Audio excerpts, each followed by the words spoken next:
Welcome to Pindar Poetry. We hope you learned something new. In this video, I will explain how to play Geometry Dash Subzero.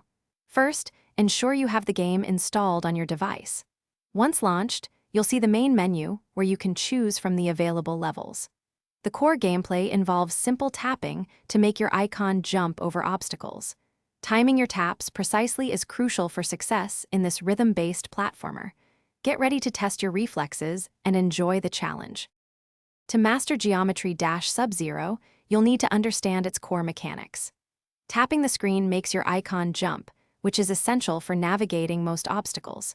When you transform into a ship or UFO, holding down on the screen allows you to fly up, releasing makes you descend. Remember to look out for the 3 secret coins hidden within each level. Collecting them unlocks achievements and new icons. Improving your gameplay in Subzero involves strategic practice.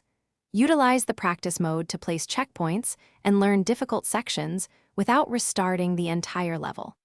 This helps you memorize obstacle patterns and perfect your timings.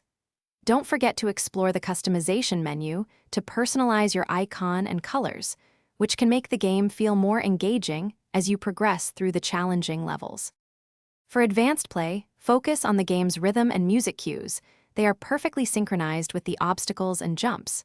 Your primary goal is to complete all 3 official levels: Press Start, Party Time, and Power Trip. Strive for 100% completion on each level, which means finishing without dying and collecting all 3 secret coins.